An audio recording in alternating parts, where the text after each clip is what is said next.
Listo. Ok. A ver. Eh, ya, vamos a trabajar en este caso con la segunda parte, ok, de lo que corresponde al feudalismo. Ya habíamos visto la organización política, ¿no? Y también en este caso las relaciones entre los señores feudales con los vasallos. Ahora vamos a ver un poquito de la organización económica y social del feudalismo, ¿ok? En cuanto a la economía feudal, ya tenemos que tener en cuenta de que estuvo basada en la agricultura, la ganadería y la explotación de los bosques, que trajeron como consecuencia la ruralización de la vida europea, de la vida de Europa occidental. Cuando hablamos de ruralización, es en ese caso que la mayor actividad estuvo en el campo y no en la ciudad. ¿Ok? Dejando en un segundo plano la actividad comercial. Esto no sucedía en Oriente, ya que los imperios como el bizantino alcanzaron un gran éxito en el desarrollo de esta actividad. Entonces, la unidad, en ese caso económica, en el feudalismo, era el feudo o la tierra. Entonces, tenemos que entender que todas las relaciones económicas, en el caso del feudalismo, pasa por la posesión de la tierra. En sí, si queremos entender y definir qué es el feudo, podemos en este caso hacerlo como la base principal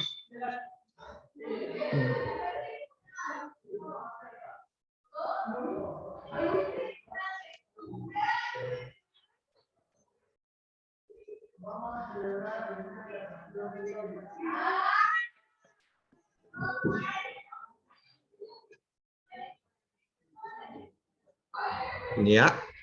La base principal, en ese caso, del sistema feudal era el feudo, que además representó su unidad económica, política y social. Económica porque el feudo es el centro de la producción agrícola y artesanal. Política porque en cada feudo se ejercía la soberanía de un señor feudal y a la vez determinaba la jerarquía social, el lugar que se ocupaba o que se ocupa en la sociedad, bien ya sea como señor feudal o en este caso como vasallo o como siervo. El feudo podía ser de varios tipos: el territorial, el feudo de altar, que era un bien religioso, el feudo de un cargo, ya sea por honores, el feudo de manso para las rentas o el feudo de bolsa por la cantidad de dinero.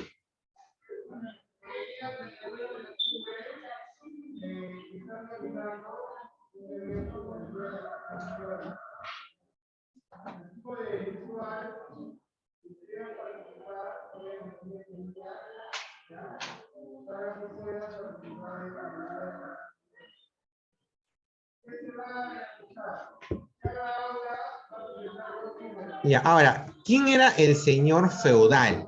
¿Ok? Era el dueño de la tierra y reunía adicionalmente el derecho de soberanía en el feudo. Su poder estaba determinado por la posesión de la tierra y la jerarquía social en el sistema feudal. Además, hay que recordar que estos señores eran prácticamente guerreros y que su modo de vida, o sea, su mentalidad y sus valores, se encontraba determinado por la función militar. Al ser estos dueños del feudo, obtenían beneficios a través de la renta, la corvea, el censo. El señor feudal tenía la obligación de proteger a sus vasallos y siervos. El vasallo es la persona que dependía de un señor feudal, a quien estaba obligado a darle fidelidad, de apoyo militar. debía cumplir deberes, como por ejemplo no agredir a su amo, no dañar sus bienes, no atentar contra la vida del Señor. El auxilium o auxilio, que se traduce como ayuda militar, vigilancia y préstamos. Y el concilium o consejo, que implicaba secundar al Señor en funciones judiciales. A cambio, el vasallo recibía una parte de la tierra o un cargo, que es conocido como el nombre de beneficios. Sus hijos, o sea, los del vasallo, podían ser educados en la corte señorial y educados en el arte militar. Debía ayudar a su señor en ciertos casos. Por ejemplo, pagar el rescate cuando caía prisionero, y tenía que ayudarle cuando éste peregrinaba a Tierra Santa. También debía darle consejo, sobre todo cuando había que decidir algo importante. Si incumplía alguno de estos deberes, era acusado de felonía y privado del feudo, o sea, se le despojaba de la tierra. El siervo de la gleba, su origen está en la crisis del esclavismo. La servidumbre feudal tiene su antecedente en el colono romano u hombre libre, entre comillas, ¿no? El plebeyo, el esclavo, el liberto o el bárbaro. En este contexto, el siervo de gleba es el campesino no libre, quien vive y trabaja en un feudo y no se desliga de este al cambiar de dueño. Es decir, si el señor muere o cede su feudo a otro, lo hace incluyendo a los siervos. ¿Ok? El siervo debía cumplir algunas obligaciones, como por ejemplo la talla, que era una contribución económica no fijada por la ley, sino por el señor feudal. La corvea, que era realizar actividades agrícolas en las reservas señoriales, dejando por un momento, en este caso, su trabajo en los mansos, que era la tierra otorgada a los siervos, pero dependientes del señor. Y a la banalidad. Esta palabra viene de la palabra ban, que significa poder. Por ejemplo, obligaban a los campesinos a moler los granos en su molino o, en este caso, hornear el pan en su horno. En cuanto a la agricultura feudal, la principal actividad económica fue la agricultura, por lo que las innovaciones tecnológicas que permitieron mejorar la producción fueron muy importantes. Por ejemplo, entre las innovaciones tecnológicas para desarrollar la producción agrícola está el arado de vertedera, la collera, el molino o la rotación trienal. En cuanto a la ganadería feudal, durante este periodo se destinaron bosques y pastizales para la actividad ganadera, siendo una sociedad guerrera en el cual los caballos eran fundamentales para el desarrollo de las guerras. Fueron estos animales que más se criaban, aunque también se criaban ovejas y ganado vacuno. En cuanto a la sociedad feudal, la sociedad medieval tenía una estructura estamental que basaba su estabilidad en los vínculos de fidelidad personal, vasallaje y feudo, a través del homenaje. Esta sociedad estamental estaba organizada de forma piramidal, de los cuales en este caso hay 3 estamentos básicos: la nobleza, el clero y el estado llano. En cuanto a la nobleza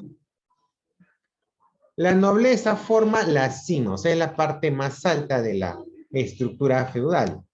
La cúspide, o sea, la parte más alta, la ocupa el rey, el único autorizado para hacer ley. La nobleza medieval es heredera de los grandes latifundistas romanos y de la aristocracia germánica. Controlaba la vida económica y tras la desaparición del imperio carolingio ejerció el poder de manera absoluta. Apareció una alta y baja nobleza en función a sus ingresos y a la proximidad al rey. Con el tiempo, la nobleza tiene que emparentarse con la alta burguesía, tanto o más rica que ella.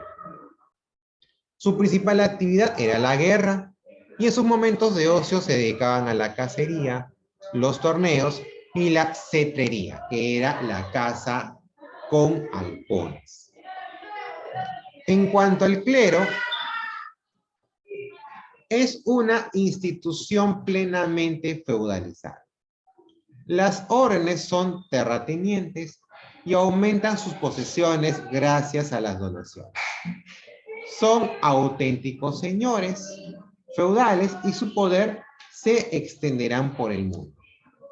También tenía su propia legislación y estaba exento de pagar impuestos, además de ser el perceptor del diezmo. Sin embargo, la iglesia como institución pagaba tributos al rey.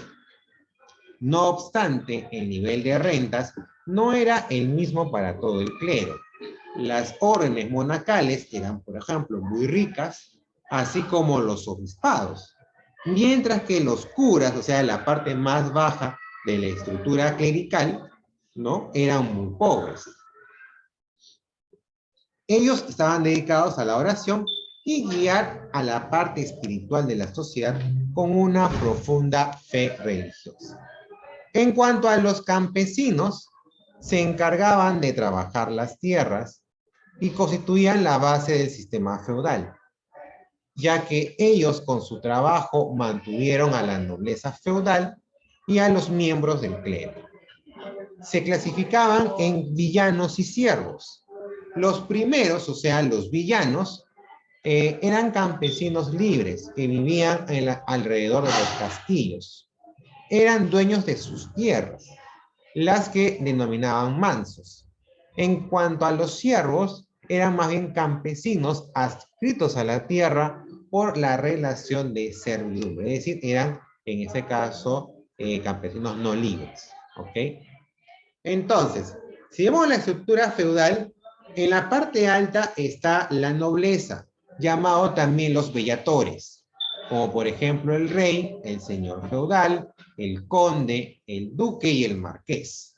Si se dan cuenta, en cuanto al conde y al duque y al marqués, son en este caso cargos del imperio carolingio, que se mantuvieron en este caso durante el periodo feudal. Luego viene el clero, quienes eran los llamados oradores.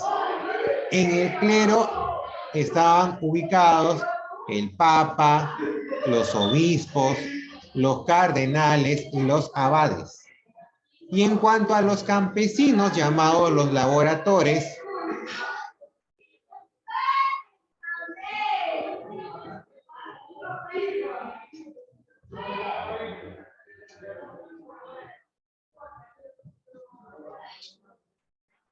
¿no? En cuanto a los campesinos, ¿no? Esta base de la sociedad la componían los villanos y los siervos de la gleba. ¿Ok? Entonces, si queremos un poquito entender ya la base, o en todo caso la economía feudal, tenemos que en ese caso centrarnos en el feudo, o sea, la tierra. ¿Ok? Es el elemento que representa la unidad tanto política, económica y social de la sociedad feudal. ¿Por qué económica? Porque el feudo es el centro de la producción agrícola y artesanal. O sea, ¿de dónde salían en este caso los alimentos? De la tierra.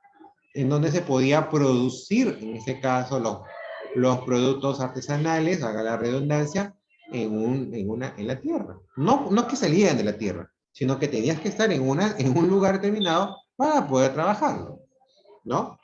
En lo político,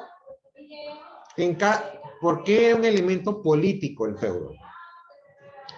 Porque en este caso se ejercía la soberanía del señor feudal, ¿ok? Y en este caso, a la vez,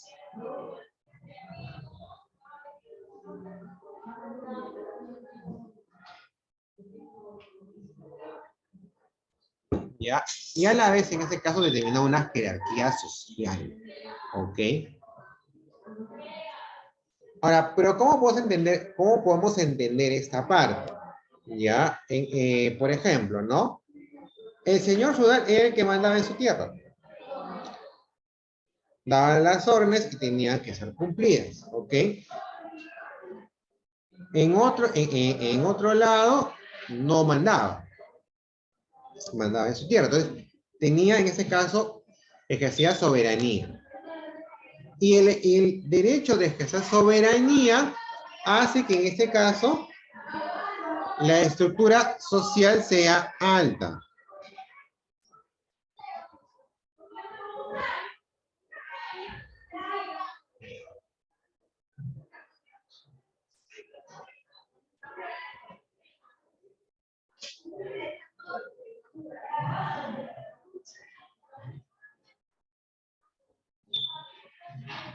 ¿Ya?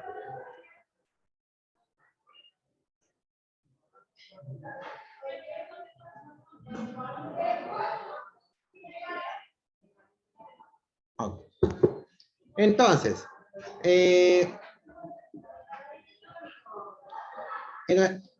la posesión de la tierra, en este caso, se podía determinar su ubicación en la jerarquía social. Si ejercías soberanía, eras, en este caso, eras el señor feudal. Y si no, eras o bien vasallo o bien siervo. Los feudos podían ser de diversos tipos. El territorial, el feudo de altar, que era un bien religioso, era considerado un bien religioso. El feudo de un cargo, ¿ya? O sea, en este caso era entregado por honores. El feudo de manso, que servía para las rentas. Y el feudo de bolsa por la cantidad de dinero. El señor feudal, en este caso, era el dueño de la tierra. Y además ejercía soberanía sobre el mismo. Su poder estaba determinado en la posesión de la tierra y en este caso eso le permitía establecerse en la parte más alta de la jerarquía social. Hay que recordar que estos señores feudales eran guerreros, ¿ok? Por lo que en este caso su mentalidad y valores está determinado por su función militar. El vasallo era la persona que dependía del señor feudal.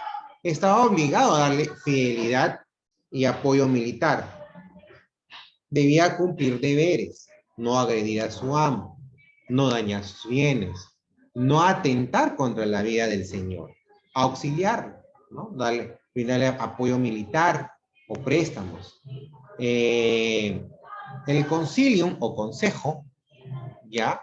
Implicaba que secundara al señor en funciones judiciales. Si faltaba la fidelidad, podía perder este beneficio. La fidelidad era su obligación principal. Sus hijos podían ser educados en la corte señorial y educados en el arte militar. Debía ayudar al señor en ciertos casos, como por ejemplo pagar el rescate cuando caía prisionero, ¿no? O tenía que acompañarlo cuando éste peregrinaba a Tierra Santa. También le daba consejos, ¿no? Cuando debía decidir algo importante. Aquel vasallo que no cumplía con sus obligaciones era, en este caso, considerado felón, ¿ok? Y privado de su feudo. El siervo de gleba tiene, en este caso, una función diferente al vasallo, por ejemplo, ¿no? Este siervo debía cumplir ciertas obligaciones, ¿ya? Como por ejemplo la talla, que era una contribución no fijada por la ley, la corvea, por el cual tenía que realizar ciertas actividades agrícolas señoriales, ¿no? Y la banalidad, ¿no? Que significa en este caso poder. Obligaban a los campesinos, por ejemplo, a moler los granos en su trigo o hornear, en este caso, el pan en su horno. O sea, de alguna manera tenían un cierto grado de poder entre sus pares. ¿Ok? Ahora, el siervo de gleba en este caso era el que vivía y trabajaba en el feudo y no se desligaba de la tierra a pesar, en este caso, de cambiar de dueño. ¿Ok? Si el señor moría, por ejemplo, el señor feudal, él podía transferir la tierra con todo y siervos. Que es muy diferente al vasallo, porque recuerden que el vasallo podía él irse, ¿no? Y no tenía una obligación de quedarse con el nuevo, con el nuevo señor feudal, ¿no? En cuanto a la ganadería, ¿no? Fue una, como sociedad guerrera en este caso, la crianza principal era de los caballos, ¿ok? Pero también criaban otros animales como las ovejas o el ganado vacuno. En cuanto a la sociedad feudal, ¿no? Estaba estructurado bajo tres estamentos básicos. La nobleza, ¿no? Que forma parte de la cima de la sociedad feudal. La cúspide, o sea, la parte más alta, estaba en este caso ocupada por el rey. La nobleza medieval era más que todo los herederos de los grandes latifundistas romanos o de la aristocracia germánica, ¿ok? Controlaba la vida económica y tras la desaparición del imperio carolingio ejerció su poder de manera absoluta. Apareció una alta y baja nobleza dependiendo de su cantidad de ingresos y su cercanía al rey. En cuanto al clero, fue una institución plenamente feudalizada. Las órdenes religiosas son terratenientes.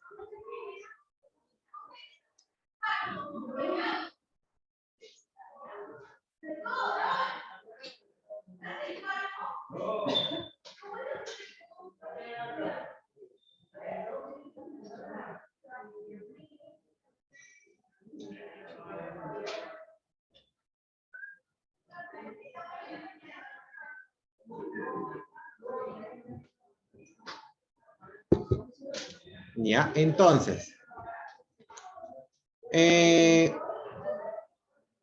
ahora, la iglesia como institución en sí pagaba tributos al rey, a pesar de que también recibía en ese caso,